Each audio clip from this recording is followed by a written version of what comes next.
former President Trump going on offense with blistering attacks on Vice President Harris. He's calling her out for her stunning reversals on her own policy positions. So for every position the fake new Kamala takes down, and all of these positions 3 weeks ago, the real Kamala said the exact opposite, With me, you will always have a president who tells it like it is. You will always have somebody where I let you know where I stand, and you can vote for me or not. The Kamala migrant invasion is also a major factor in crushing your wages and driving up the cost of health care and the cost of all of your goods. She's flooding our country with millions and millions of low-wage migrants and giving them welfare, free health care, food stamps, public benefits, and third, she's giving them what our military vets don't get. Kamala Harris wants to eliminate private health insurance. Does anybody have private health insurance here? A lot of people, yeah. She destroyed San Francisco. She's not going to destroy our country. So get your friends, get your family, register, volunteer, and get the hell out and vote. You got to vote. On November 5th, we will save our economy. We will rescue our middle class. We will put America first, and we will make America great again. Thank you very much. North Carolina, God bless you. God bless you all. Thank you very much. Now, Harris's team has basically admitted that she was dead wrong on some of the most significant issues for voters, and is now just going to change just like that.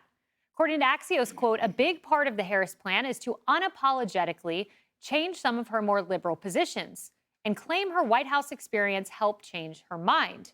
Yes, when she was running for president in 2019, she was against fracking, for decriminalizing illegal border crossings, and for single-payer health care. Now, all that's gone, despite her record showing she was actually for all of that. You're considered the most liberal United States senator.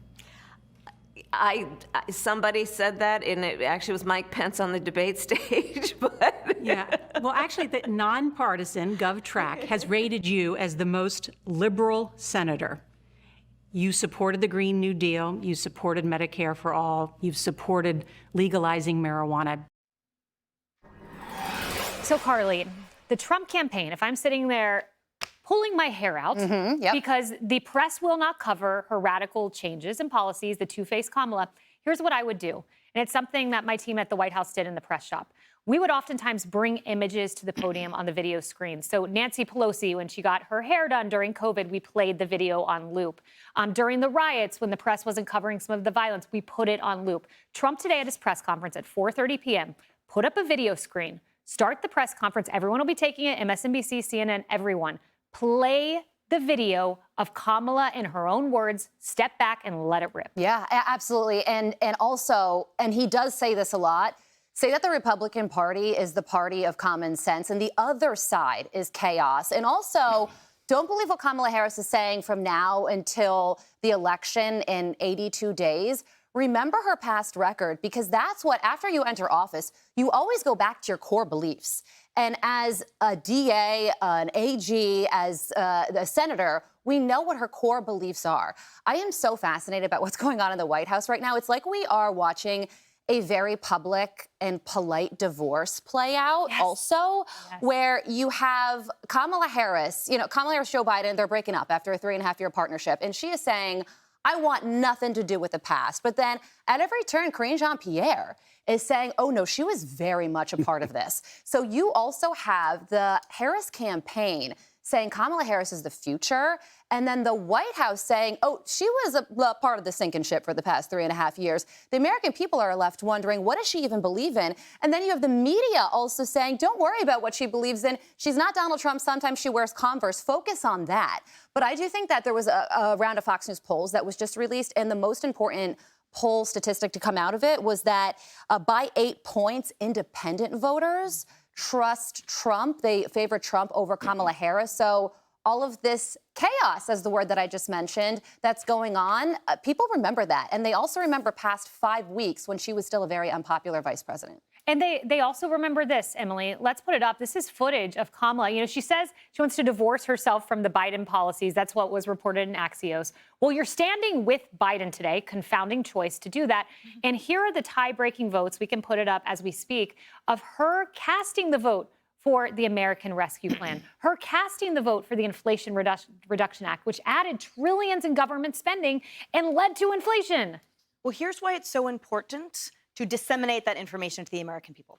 Because as we know, the media is comfortable in its role protecting her and frankly being complicit right in this re-identification, saying, oh, here she is, a fresh new candidate you've never heard of. Yeah. And remember, they're only ticking the boxes because guess what? She was DA and senator and attorney general and vice president. There is nothing to show for that, and they will continue to skip over that unless we remind them. So it is incumbent upon Trump's campaign to do, because it seems like we're the only media outlet doing it, is to show those receipts and to say, look, so here now all of a sudden she's for XYZ, but here's her record as it shows for itself. And let's talk about her campaign promises, because at the end of the day, voters are deciding whether what she's promising right now, will she stick to it? Well, remember, she ran on, in her failed presidency, she ran on fixing the immigration, fixing the border. She was then deemed czar, and then nothing happened for it. So look, you told us yourself something that you felt comfortable about, something that you prioritized, and nothing happened. I point to as well the single issue point about the economy, because as we see these head-to-head, I love that you brought up the independent delta. That was so huge, but also the economy. And the economy is favored. 38% of voters prioritize the economy. And the next two issues, which is abortion, number 3, and crime, those are at 14%, almost 3 times. So what's important, I feel, is to dig in the details and to say, let's talk about the economy. It's not just saying those big ticket, big word items, inflation. State exactly how Kamala's vote impacted the American people terribly, so why her policies have impacted them terribly, and specifically those underrepresented individuals she purports to represent. Brett, so to the point of the economy, voters trust Trump more on the economy over Kamala by 6 points. She's doing better, though, than Joe Biden.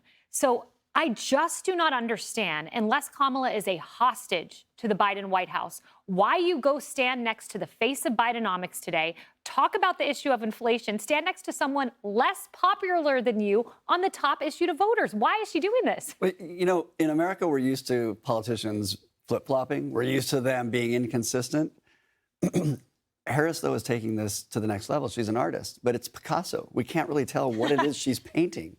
You know, this is something that you can't understand because she's not afraid to be challenged right now. So she can do what she wants and says what she wants, thinking she's rebranding herself. At some point, though, like you said, it's going to get exposed. And she's going to have to answer questions. And when she does, she comes across defensive. She comes across as lacking understanding of the principles that she's trying to portray. So I wait for that day, and then we'll see this bubble burst. And then we'll get down to the real policies that we'll be fighting over. Yeah, Tammy, Biden also said he beat inflation. He said, yes, yes, yes. And then tomorrow she goes out and puts out her plan for inflation. Right. And in the meantime, everyone still goes to the grocery store. They know that's not true. We've been hearing this kind of lie about the border being closed. Inflation's transitory. I beat inflation. Everything is fine. Rents go up, right? Mortgages, it's the food, it's energy, it's still gas, et cetera. So Americans have that experience on a day-to-day basis. But with Kamala Harris, notice it's anonymous staff or sometimes known staff who are walking her back. She herself has not said one thing that she rejects what it is she used to say. And I think the American people have to realize, why is it that speaking honestly about the issues is dangerous for her? Why is she not rushing to want to give her point of view? That's the key, right? That's the tell. And that's what the American people have to recognize. Yeah, it is quite a tell. Hey everyone, I'm Emily Campagno. Catch me and my co-hosts Harris Faulkner and Kayleigh McEnany on Outnumbered every weekday at 12 p.m. Eastern, or set your DVR.